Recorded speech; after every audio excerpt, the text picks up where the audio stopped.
Unit 3 का chapter number 4 जो है अब हम स्टार्ट करने वाले हैं लैंड रिफॉर्म्स इन इंडिया। देखिए क्या क्या जो है बदलाव लेकर के आया गया इंडिया में आफ्टर इंडिपेंडेंस, उसके बारे में हम इस चैप्टर में डिस्कस करने वाले हैं। देखिए सबसे पहले आप समझो कि मीनिंग ऑफ लैंड रिफॉर्म्स। अगर मान के चलो एग्जाम में व्हाट इज लैंड रिफॉर्म पूछेगा तो आप कैसे लिखेंगे?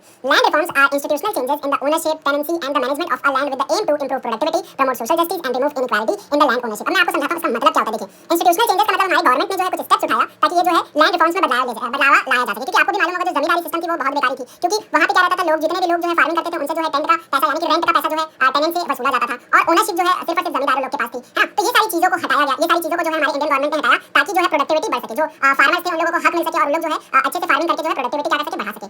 उसके बाद जो है सोशल जस्टिस भी दी गई, जिसके साथ भी गलत हो रहा था तो उसको जो है जस्टिस मिला। जैसे मान के चलते इनइक्वालिटी, किसी को जमीन जो है कम ज्यादा किसी के पास ओनरशिप रहती थी, है ना, तो जिसके पास ज्यादा रहती थी उनसे छीन करके जो है जिनके पास नहीं है उनको दे दिया जाता था। सपोज मान के चलते हैं यहाँ पे अगर लैंड किसी के पास जो है 4 है ना, लेकिन किसी के हर किसी के पास 2 होना चाहिए। तो अगर किसी के पास नहीं है, मान के चलो और किसी के पास नहीं है, एक भी जमीन नहीं है, तो इनका 2 छीन करके इनका नाम हटा करके यहाँ पे इसको दे दिया जाता था। तो यहाँ पे क्या होता था, यहाँ पे जो है सबको इक्वालिटी मिल जाती थी और इनइक्वालिटी को हटा दिया जाता था। सोशल जस्टिस सबको मिल रही थी लैंड रिफॉर्म्स में। चलिए अब इसमें हम लोग अगर मान के चले आप आंसर लिखेंगे तो आप अच्छे से केयरफुली इसको रीड कर लीजिए। लैंड रिफॉर्म्स का मतलब क्या होता है? इंस्टीट्यूशनल चेंजेस है जहाँ पे ओनरशिप बदली गई, ओनरशिप इसका छीन करके इसका दे दिया गया, जिसके पास ज्यादा होता था ना, एंड टेनेंसी जो है हटाया गया, जो रेंट देते थे वो हटाया गया, जमींदारी सिस्टम हटाया गया और मैनेजमेंट ऑफ लैंड जो है बहुत अच्छे से किया गया। जैसे ये इसी को हम बोलते हैं मैनेजमेंट ऑफ लैंड। जिसके पास ज्यादा उसको हटा करके जिसके पास नहीं है उसको दे देना। इंप्रूव हो गया प्रोडक्टिविटी, सोशल जस्टिस भी होने लगा और उसके बाद इनइक्वालिटी जो है लैंड का वो हट गया। चलिए अब अगर आपसे मैं पूछूं एमसीक्यू तो आपको बताना होगा what is the primary aim of a land reforms. तो आपका प्राइमरी एम क्या था लैंड रिफॉर्म का? तो आपको यहाँ पे ऑप्शन 1 2 3 4 दिया हुआ, आपको चूज करना पड़ेगा। तो इसका प्राइमरी एम यही था कि रिमूव कर सके हम क्या, इनइक्वालिटी को रिमूव कर सके, है ना। तो इसीलिए जो है सबसे ज्यादा जो है लैंड रिफॉर्म्स का मेन मोटिव यही था, इसलिए हम इसे ऑप्शन को टिक कर लेना है। चलिए अब वहां पे आपको देखना है two major components of land reform. Major components of land reform, major components क्या क्या थे हम लोगों को अभी डिस्कस करना है लैंड रिफॉर्म्स के। तो यहाँ पे क्या है, अबॉलिशन ऑफ जमींदारी सिस्टम। मतलब देखो सबसे ज्यादा प्रॉब्लम अगर किसी भी फार्मर को हो रहा था जमीन को लेकर के तो वो जमींदारी सिस्टम के कारण होता था,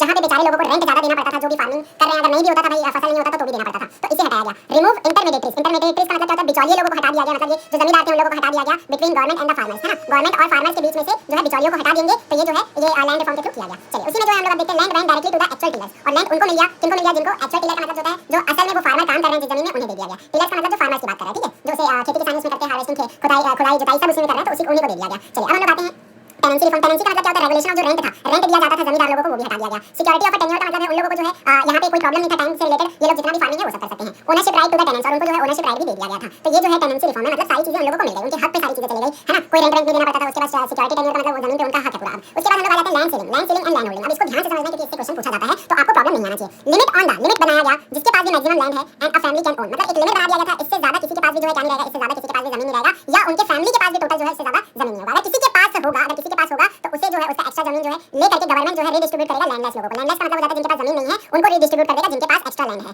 और ये कौन करेगा? गवर्नमेंट ये सारी चीजें करेंगी। तो समझ में आपको हो गया होगा, जिसके पास लैंड है ज्यादा और उनके फैमिली के पास, तो उनका एक्स्ट्रा लैंड जो है गवर्नमेंट छीन करके रीडिस्ट्रीब्यूट कर देगी किसको? जिसके पास जमीन नहीं है उनको, ठीक है। उसके बाद हम लोग आते हैं लैंड कंसोलिडेशन। इसका मतलब तो मैंने आपको बताया था कि अलग-अलग फार्मर के पास अलग-अलग जगह पे है ना, दूरी दूरी पे है, 500 मीटर 1000 मीटर ऐसे जो है उनके पास दूरी दूरी पे जो जमीन होते थे उसको जो है मर्ज कर दिया गया। मर्ज कर दिया मतलब एक ही जगह दे दिया गया, ठीक है। सारे लोगों को एक ही जगह अगर मिल जाएगा तो यहाँ पे क्या हो जाएगा? फार्मिंग की एफिशिएंसी जो है इंप्रूव हो जाएगी। फार्मिंग की एफिशिएंसी जो है इंक्रीज हो जाएगी। जो स्कैटर्ड लैंड था अलग-अलग जगह पे था, वो सारी जमीनों को एक जगह पे दे देंगे तो वो अच्छे से एक ही जगह पे फार्मिंग कर पाएंगे। उन लोगों का टाइम भी बचेगा अलग-अलग जाने में और उन लोग जो है मशीन का भी यूज एक ही जगह पे अच्छे से कर पाएंगे। चलिए अब इसमें हम लोग समझते हैं updating land records. Updating land records का मतलब क्या होता है? देखिए जो लैंड में रिकॉर्ड था, ओनरशिप की चीजें थी, है ना, तो ये सारी चीजों को भी बदल दिया गया। Keeping accurate land ownership record to reduce the dispute. अब कल को जाकर अगर मान के चलो किसी भी फार्मर के बीच में झगड़ा हो जाता है या जमींदार बोलने लगता है कि ये मेरा जो है जमीन है, तो इसीलिए जो है गवर्नमेंट ने क्या किया? एक्यूरेट लैंड ओनरशिप, है ना, किसकी जमीन है ये सारी चीजों का रिकॉर्ड बनाया ताकि आगे जाकर के जो है कहीं पे भी विवाद मत हो, डिस्प्यूट मत हो, है ना। डिस्प्यूट का मतलब क्या होता है? विवाद। उनके बीच में विवाद ना आए करके जो है एक्यूरेट लैंड मतलब जो जमीन जिसके नाम पे है उसी के नाम पे रहेगा, तो कोई भी प्रॉब्लम नहीं आएगा। तो ये सारी चीजें लैंड के रिकॉर्ड को भी अपडेट किया गया। चलो अब यहाँ पे हम लोग एमसीक्यू नंबर 5 करते हैं। Which land reforms aim to remove the intermediaries like zamindars. अब यहाँ पे कौन सा लैंड रिफॉर्म जो है जमींदार को हटाया गया? तो आपको याद रखना है, ये तो टेनेंट वाला था, लैंड सीलिंग था, अबॉलिशन ऑफ जमींदार। तो जमींदार को हटाने के लिए जो है अबॉलिशन ऑफ जमींदार किया गया। चलिए अब हम लोग आ जाते हैं पॉइंट नंबर 3 में। पॉइंट नंबर 3 को समझते हैं अचीवमेंट्स ऑफ लैंड रिफॉर्म्स। चलिए इसे हम समझेंगे तो आप जो है एग्जाम में अच्छे से लिख पाएंगे अचीवमेंट्स ऑफ लैंड रिफॉर्म। देखिए सबसे पहले क्या है? Empowered landless and small farmers. Empower किया गया मतलब अचीवमेंट का मतलब क्या होता है? लैंड रिफॉर्म से अचीवमेंट हमारे देश में क्या क्या हुआ? तो ध्यान से सुनना है आपको। जो हमारे देश के लैंडलेस लेबर थे और जो स्मॉल फार्मर्स थे उनको जो है क्या मिली? उनको जो है हक मिला और उन्हें जो है जमीन मिली। उसके बाद रिड्यूस किया गया एक्सप्लॉइटेशन। जो लैंड लॉर्ड्स कर रहे थे, लैंड लॉर्ड्स मतलब जमींदार लोग जो है क्या करते थे? एक्सप्लॉइटेशन करते थे, जो बुरा बर्ताव करते थे एकदम से रेंट लेकर के, वो सारी चीजों को भी क्या किया गया? हटाया गया। Some success in redistribution of land. और जो है कुछ सक्सेस भी यहाँ पे गवर्नमेंट को मिली ताकि फार्मर्स को जिसके पास जो है लैंड नहीं था उसको डिस्ट्रीब्यूट किया गया जिनके पास ज्यादा था उनसे लेकर के, है। तो यहाँ पे सारी चीजें जो है बहुत सारी चीजें अच्छी हुई इन बिहाफ ऑफ किसके हुए थे? आपके पूरे जो है फार्मर्स के हुए थे। Help in agriculture development. और एग्रीकल्चर डेवलपमेंट में भी हेल्प हुआ। रीजन लाइक कौन कौन से? वेस्ट बंगाल और केरला में ये सारी चीजों को देखने को मिला। तो होप आपको अचीवमेंट समझ में आ गया। तो हमारे फार्मर लोगों को जो है लैंडलेस लेबर लोगों को, स्मॉल फार्मर लोगों को बहुत फायदा हुआ, एक्सप्लॉइटेशन से बचाया गया। लैंड लोग जो एक्सप्लॉइटेशन करते थे टिलर्स पे, उसके बाद सक्सेस जो है हुई, रीडिस्ट्रीब्यूशन किया गया लैंड को जिसके पास एक्स्ट्रा था उनसे लेकर के, और एग्रीकल्चर डेवलपमेंट भी हुआ। रीजन लाइक वेस्ट बंगाल और केरला में देखा गया। चलिए वहां पे अगर मैं आपसे एमसीक्यूज पूछूं तो आपको आंसर करना which state is considered as a success story in the land reform. तो आपका आंसर रहेगा यहाँ पे देखो केरला अगर दिया रहता तो आप उसको भी चूज करते हैं। यहाँ पे पंजाब दिया, महाराष्ट्र दिया, गुजरात तो नहीं, आपका आंसर होना चाहिए वेस्ट बंगाल। चलिए अब यहाँ पे आते हैं कुछ लिमिटेशंस, कुछ कमियों के बारे में बात करेंगे लैंड रिफॉर्म्स के। तो आपको ध्यान से समझना है limitations of the land reform in India, ठीक है। लूप होल्स इन लॉ, कुछ जो जो है हमारे गवर्नमेंट के नियमों में जो है लूप होल्स की मतलब कमियां थी, उसके कारण जो है यहाँ पे क्या होता था, जो लैंडलॉर्ड लोग जो थे वो सरप्लस क्या करते थे, सरप्लस का मतलब जो होता था लैंड से जितनी भी कमाई होती थी वो अपने पास रख लेते थे, है ना। ये गवर्नमेंट के कुछ लूप होल्स के कारण गवर्नमेंट अच्छे से अगर रूल बनाती तो यहाँ पे ये लोग भी जो है सरप्लस नहीं ले पाते। तो ये सारी चीजें कुछ कमियां थी लैंड रिफॉर्म्स में जो होनी चाहिए थी। उसके बाद जो है हम लोग अब देखेंगे lack of political will in many states, और पॉलिटिकल विल भी जो पॉलिटिकल की कमी होने के कारण है ना, पॉलिटिकल पावर की कमी होने के कारण जो है मैनी स्टेट्स में ये सब चीजें अप्लाई